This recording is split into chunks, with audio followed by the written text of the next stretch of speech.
coaching client last year say something that was incredibly wise. When he hired me, and in other words, I took him on as a coaching client, he said, "You know, Alex, the reason that I wanted to be your client is because I want to be where you are in a few years, and I know you did not get there by accident. You designed your life." And I thought that was extremely wise and spot on, because the thing is, so many of us wake up when we're 20 or 30 or 40 or 50 and realize we don't even know why we got here or how we're here. And we know for sure that this is not where I wanted to be, where we wanted to be years and years ago. Now in this video, I want to share my personal process I use for not only scripting the direction of your life, but how I reinvented my own life and consciously created it from 26 until 30.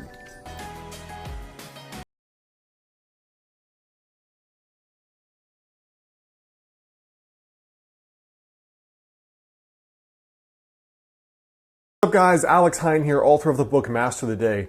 Now in my own life here, really I think that designing your life and making it go forward in the direction you want it to go forward has three parts.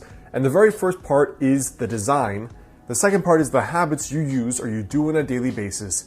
And the third is the follow through or the follow up. In other words, how do you actually stay on track when you get off track? Because half of the game of goal achievement is purely when you get punched in the face, what are you going to do differently to get back up and get back in the fight? Now for me, the first thing is vision. It's basically the design. You know, if you just sit down for a day, you pour a coffee, you get out a piece of paper, and you write down what would be the coolest thing that could happen over the next 5 years in my life. If you just do that, you are already ahead of 99% of humanity who show up with no game plan, no vision for the future, no clue what they would like to create besides, you know, I would like more money, or I'd like that girl or that guy, or I'd like a nicer car. There's almost no consciousness or conscious energy given to thinking about what do I want to build in the future? Like what consciously and concretely do I want to improve? So for me, the way that I do that is, first of all, I have a journal where I'm regularly writing down updates for the kind of life that I want to build. You know, it starts with the vision, which makes me think of the fact that the skyscrapers of New York started with a picture in somebody's head. And so did spaceships. And so did curing a difficult disease. And so when I think of it like that, I always make sure I'm consciously creating, even if it is just in my thoughts, even if it's just up there, both in print journals and in a document that I call 5 years from today. So the three things that I use for my yearly envisioning are, one, the yearly envisioning process I've talked about here, which is basically at the start of each year, I write down what is the coolest thing that could happen this year. Like perfect year, no limitations, no just be realistic, but like what would be the coolest thing that could happen? I put it on one piece of paper that's always on my desk every single day, and I review it twice per day. Now from there, that yearly document also has my daily habits, the unique projects I'm working on in each quarter of the year, as well as the things I know that I need to work on to get better, basically, to improve myself. The second thing is the pocket journal I carry around.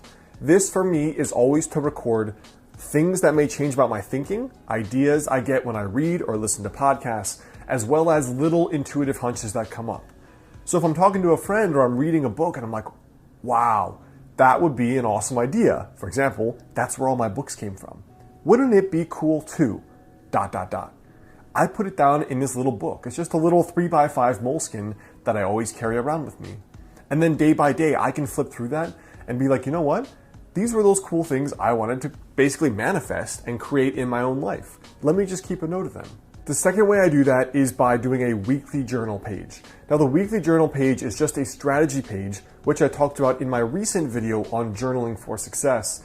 And in that strategy page, it's basically, where are you, Alex? Where do you want to be? And are those habits you're doing every day sufficient enough to actually get you there? So the whole point of this journal page is reflection. You're doing this, are you still on track? If not, what has to change?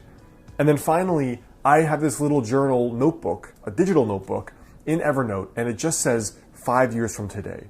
Now, I don't really stick with that idea of 5 years from today, but the point for me is, where do I want to go? In what direction? It could be as simple as moving. Like I know I'm moving to California after I'm done with my doctorate in Portland. It could be as simple as the relationship you want to be in. For example, I'm 30. I know that I want to be married by 35, so I can have that there. I know that I want to have a private practice and a traditionally published book and 3-4 vacations per year. I put all of that down where I don't know how I'm going to make it happen yet, but it will happen for sure. I haven't quite fleshed out the process.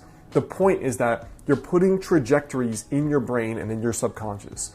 And when you check that every once in a while, you're kind of like, oh yeah, I knew I wanted to do that, but all right, let's start thinking about how I can actually do it. And almost all of those things come true for me, especially if you regularly review that. Now, the second piece here is your habits. So the daily action steps that you're going to actually do to make that a reality. Now, I've shared this philosophy many times. It makes up the bulk of my book, Master the Day. But the point is that you think about the goals you want to reach, and then you have to break them down. Forget the goal, but break it down into a daily habit. So with fitness, you forget losing 30 pounds. The habit is cook every day, go to the gym 20 minutes a day. You want to write a book, you forget having written a book, you put down the habit, write 500 words a day. You want to be in an amazing relationship in 2 years, you forget that goal, you put the habit, I'm going to go out to 4 events where I might meet like-minded people. And that's your daily habit. So you bring it back to, what do I have to do today? Now, the way I track that is a combination of ways. So not only in that yearly visioning document do I put that, I also record it in Evernote. And the reason I do that is because every Thursday, I have a 30 to 45 minute mastermind call. Now, I've had a personal mastermind for over 4 years now, every single week. And it's basically started when I started my business because that was so difficult for me. But it progressed to, like, are you happy? Are you building the life you want? Is your ladder up against the right wall, as the saying goes? Because you might climb the ladder of success and realize you climbed the wrong ladder and you're not where you want to be. So it's also about conscious goal setting and being crystal clear on the path forward, making sure you're going down the right path you want to be down. So I actually have a maximum of 3 goals per year and then 3 habits per goal. For example, the goals are often much more complex than you think. Like, let's say you've only been sleeping 5 hours a night. Well, your daily ritual may have to be, I'm going to disconnect from the computer at 11, I'm not going to have coffee after 5, and I'm not going to stress myself out with homework or with work after a certain time. It may take a few habits. Just like doing well in school or high performing at your work may also be more than one habit. It may mean I'm going to study this study strategy every day and apply that.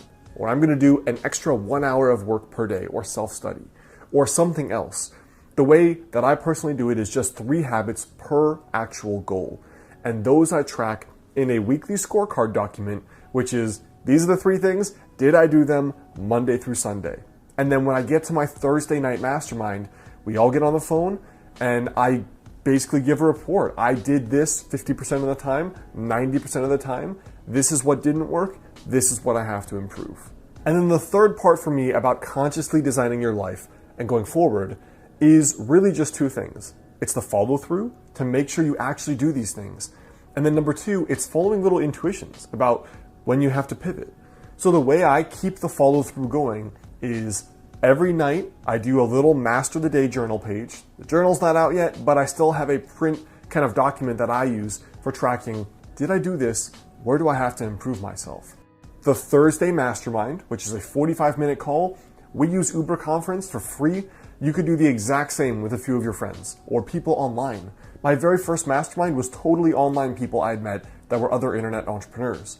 Now from there, I have the Thursday Mastermind, I have the weekly strategy journal page, and I have my daily habit tracking. And besides those 3 things, all I do is carry around that little pocket moleskin journal I told you about, because then I feel like if something doesn't feel right at all, like you're off track, you don't like this job, you're dating someone and you realize something's not right, I write down the intuitions because I can't always consciously articulate the next move. Sometimes it's easy, I want to move to California. Other times it's not. Do I stay in this relationship? Is this business still what really excites me? Am I proud of all the work I've created? Those are things that may be better governed by your intuition and better understood. So I just keep a log of all the little intuitive impressions, and then I systematically explore them more, and then I take time to just go through them and see what's behind them and unpack them. So I hope that helps you guys. That's a little bit about my process for consciously scripting your life, which has been my whole shtick for a while.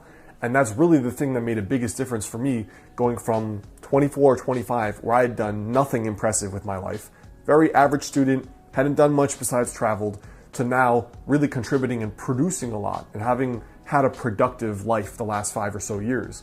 Now, before you go, I want you to leave a comment there below. Let me know for you, if you could consciously script your life, what would be the first thing you think is important? Hey guys, well, one of the things that goes along with being in sage mode, like I talk about here, is being calm and being sage. Now, the biomat is a pad you can put on your bed or on the floor, which uses technology that was actually discovered by NASA to help you reduce stress and fatigue. Now, it produces negative ions, which are considered nature's energizer. And these negative ions you can find in abundance in places like forests and mountains, waterfalls, and oceans. Now, the biomat in particular is comprised of 3 parts that help you have that stress relief and that fatigue relief. Now, the biomat can also help with pain relief and circulation. It is FDA cleared, and one of the cool things is that it profoundly affects both the nervous system while also promoting deep relaxation. So it kind of has this dual energizing and relaxing effect. Also, the people at the biomat store recommend and encourage you to call for personalized customer service and advice. It's kind of unique among companies now that basically don't want to deal with you, so that is worth investigating as well.